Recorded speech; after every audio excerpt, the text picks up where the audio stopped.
1 number. 2 number, পথাৰত যিটো বস্তু উৎপাদন হ'ব, আপোনাৰ ঘৰত যিটো বস্তু উৎপাদন হ'ব, তাৰ আচল দাম অৰ্থাৎ মিনিমাম ছাপোৰ্ট প্ৰাইচ, উৎপাদন খৰচতকৈ 3 গুণ দাম আপুনি পাব লাগিব, কিন্তু চৰকাৰে ব্যৱস্থা কৰিব লাগিব। 2, 3 যিটো কাম কৰিব লাগিব, 3 কামটো হ'ল কি জানেনে? 3 নম্বৰ কামটো কৰিব লাগিব যে অসমৰ গাঁৱে গাঁৱে, অসমৰ সেইখন গাঁৱত হোৱা বস্তুটোক লৈ একো একোটা সৰু সৰু ইণ্ডাষ্ট্ৰি খুলিব লাগিব।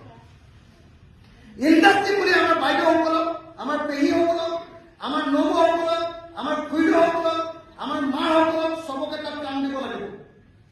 আমাৰ ভাইটিক, আমাৰ ককাইদেউ, আমাৰ দদাইদেউ, আমাৰ দেউতাক চবকে তাত কাম দিব লাগিব। আৰু প্ৰত্যেকটো ল'ৰাকে, প্ৰত্যেকজনী ছোৱালীকে বেংগলোৰ, চেন্নাই আৰু কেৰেলাৰ পৰা আমি ঘূৰাই আনি নিজৰ গাঁৱতে সৰু সৰু ইণ্ডাষ্ট্ৰীত কাম দিব লাগিব। ক্ষুদ্ৰ উদ্যোগৰ একদম শৃংখল ক্ষুদ্ৰ উদ্যোগে গোটেই গাঁৱৰ মানুহবিলাকক কৰ্মসংস্থাপন কৰে। এইটো 3 নম্বৰ মন্ত্ৰ। আৰু 4 নম্বৰ মন্ত্ৰটো হ'ল যে অসমৰ বজাৰ আমি অসমৰ স্থানীয় মানুহ আৰু অসমৰ খিলঞ্জীয়া মানুহৰ হাতলৈ কাঢ়ি আনিব লাগে। এতিয়া আটাইতকৈ ডাঙৰ বজাৰখন আমাজনৰ হাতত আছে, অনলাইন বজাৰ, ফ্লিপকাৰ্টৰ হাতত আছে, সেইখন আমাৰ হাতলৈ আনিব লাগিব।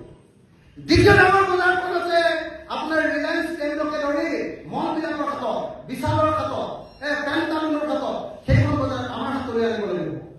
তৃতীয় বজাৰখন আছে মাৰোৱাৰীবিলাকৰ হাতত, হলচেল বজাৰখন, সেই বজাৰখনো আমাৰ থলুৱা খিলঞ্জীয়া মানুহৰ হাতলৈ আনিব লাগিব। আৰু 4 নম্বৰ বজাৰখন আছে বেংগলী মানুহবিলাকৰ হাতত। যিবিলাক স্থানীয় বেংগলী মানুহ তেওঁলোকৰ হাতত থাকিব, বাকী যিবিলাক বাহিৰৰ পৰা আহি অকল বেপাৰ কৰিবলৈ আহিছে তেওঁলোকৰ বজাৰবিলাকো আমি লাহে লাহে আমাৰ গুণৰ জৰিয়তে আমাৰ হাতলৈ আনিব লাগে। এই 4টা মন্ত্ৰ যদি আপোনালোকে শিকে, অসমীয়া জাতি এদিন ধনী হ'ব। মই মৰি গ'লেও আপোনালোকে এই মন্ত্ৰকেইটা কেতিয়াও পাহৰি নাযাব।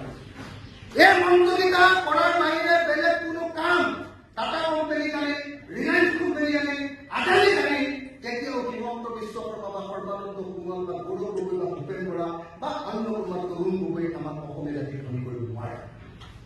আজি অসমীয়া জাতিক শিকাবলগীয়া প্ৰথম আৰু প্ৰধান বস্তুটো হ'ল প্ৰফেচনেলিজিম, পেছাদাৰিত্ব। এখন চৰকাৰৰ কাম হ'ব লাগে সেইটো। পেছাদাৰিত্ব মানে বুজি পাইছা নাই? প্ৰফেচনেলিজিম এনে কি কৰোঁ আমি? আমাৰ ঘৰৰ ওচৰতে ইমান পৰিমাণ ধনিয়া কৰোঁ, ইমান পৰিমাণ লাই শাক কৰোঁ, এজোপা দুজোপা আমাৰ হেৰি কি কয় অমিতা গছ, এজোপা লাও, যেনে তেনে কোমোৰা এজোপা মানে হেৰি গুৱাহাটীতে কৰিলে সেইজোপাই খেতি মানে সেইটোৱে আপোনাৰ বৰ খেতি মানে যে বজাৰলৈ নিবৰ কাৰণে খেতি। মানুহ বজাৰলৈ গ'লে পইচা আহিব, আৰু পইচা আহিলে আপোনাৰ অৱস্থাটোৰ পৰিৱৰ্তন হ'ব।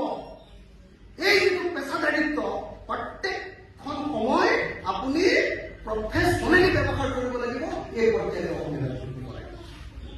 আৰু 5 নম্বৰ মন্ত্ৰটো কি জানেনে? 5 নম্বৰ মন্ত্ৰটো হ'ল অসমক এখন টুৰিষ্ট ষ্টেট কৰিব লাগে।